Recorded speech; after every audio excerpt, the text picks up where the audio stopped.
Joining me now is Peter Strzok, a former FBI counterintelligence official who played a central role in both the Hillary Clinton email and Trump-Russia investigations. He's also the author of this book, Compromised: Counterintelligence and the Threat of Donald J. Trump.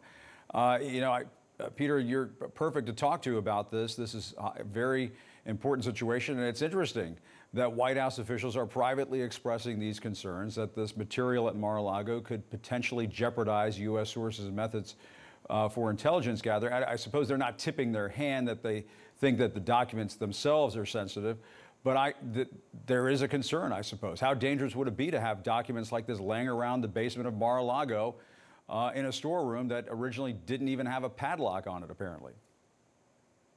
Well, Jim, it's a huge deal. Look, this is the real story. It is not a question of Trump's major filing that he's alleging or releasing video of the search.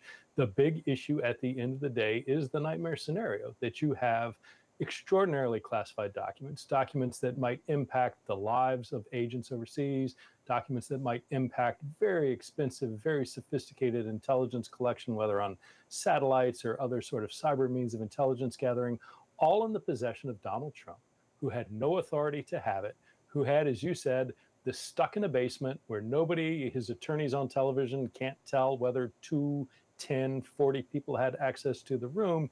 And it presents for the intelligence community, completely separate and distinct from any criminal investigation that's going on. It presents a real challenge and a real threat to assess whether or not any of these intelligence sources and methods are at risk and what that means in terms of its impact on the national security of the United States. Not last term, not last year, but right now, going into the future. And despite all of that, we continue to hear from some prominent Republicans that there is some kind of political conspiracy when there's no evidence of that. Take a listen to the ranking member of the House Intelligence Committee, Republican Mike Turner. Let's watch.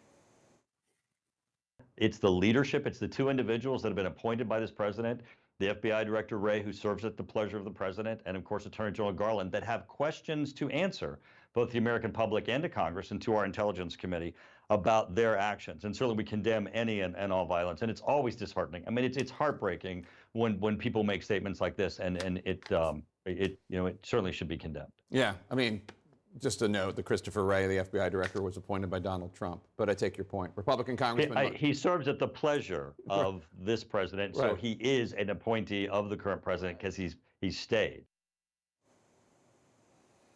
Let me just get your reaction to that, Peter. Well, I guess the question is there no threat to national security so large that some members of the Republican Party would not place that above their fealty to Donald Trump? I mean, we're not talking about small things or the love letters from Kim Jong-un. We're talking about top secret information at the sensitive compartmented information level, things that are so restricted, so sensitive that their release would cause exceptionally grave damage to national security. I don't care, and I would hope a responsible member of Congress, it wouldn't matter the political party of the person who had it.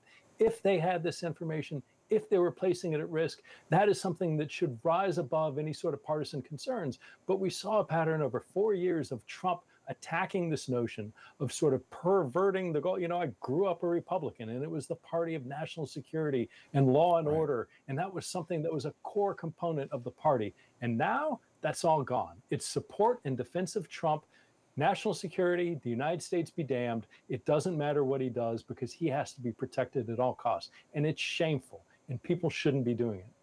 And Peter, what about this notion? I wanted to follow up with this because of what Mike Turner said about, the FBI director serving at the pleasure of the president and so on. I mean, what is the culture like inside the FBI? Because I guess the general notion that I think most people have is that it's a fairly conservative institution. I mean, isn't it an institution that conservatives should naturally trust, perhaps more than other institutions here in Washington?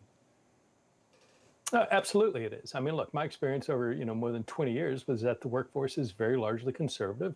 It is a law enforcement organization. So the ideas of, supporting law enforcement, of supporting the national security of the United States are very strong within the organization. Most people don't talk about their politics, but there is a general sense that it is a very conservative workplace. And that's what just boggles my mind over the past 4 or 5 years, how the entire Republican Party seems to have tipped on its head something that they would have supported for generations prior to that.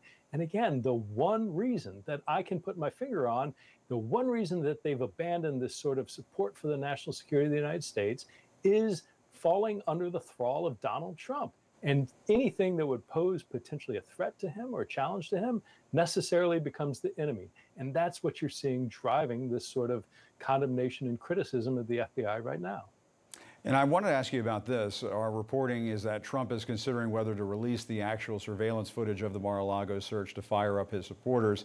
He's already pulled in billions or millions of dollars of fundraising off of this search. I mean, how does that strike you that he would potentially release this surveillance footage? I mean, to me, it sounds like, this is Trump throwing, some catnip out there, hoping to, generate one more news cycle of coverage about something that he fires up his base with. Yeah, well, I think it's actually a lot worse than catnip in this case. I mean, no doubt about it, he's going to use it to gather money to fundraise. But the reality is he and all of his enablers have been engaging in extraordinarily violent rhetoric, sort of stoking the passions and inflaming the sort of sense that the FBI is doing these horrible things.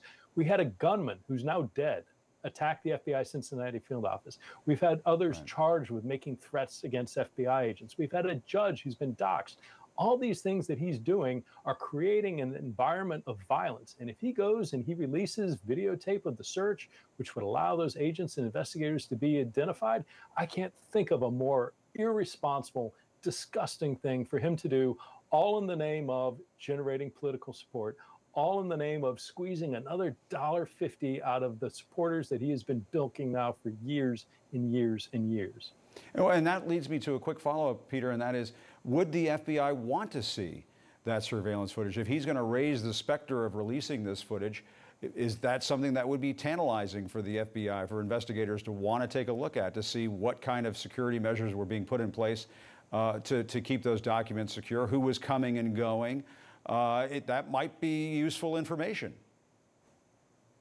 Well, sure it would. And I know one of the things that has been reported is that among the subpoenas, if there were one or more that were issued to Mar-a-Lago and Trump's attorneys, included CCTV of that basement room. So the question is, if this is released, certainly as an investigator, people will be looking very carefully to say, okay, what were the various sites that we can identify that had CCTV coverage? 2, did Trump and his attorneys actually comply with the subpoena to turn over whatever footage was requested, demanded in those subpoenas? And 3, if there are things in there that might be relevant to the ongoing investigation, certainly anticipate another subpoena or perhaps another, warrant to compel production of that footage if it is the kind of thing that might bear relevance on the ongoing investigation to where and how these highly classified materials apparently were being handled and accessed.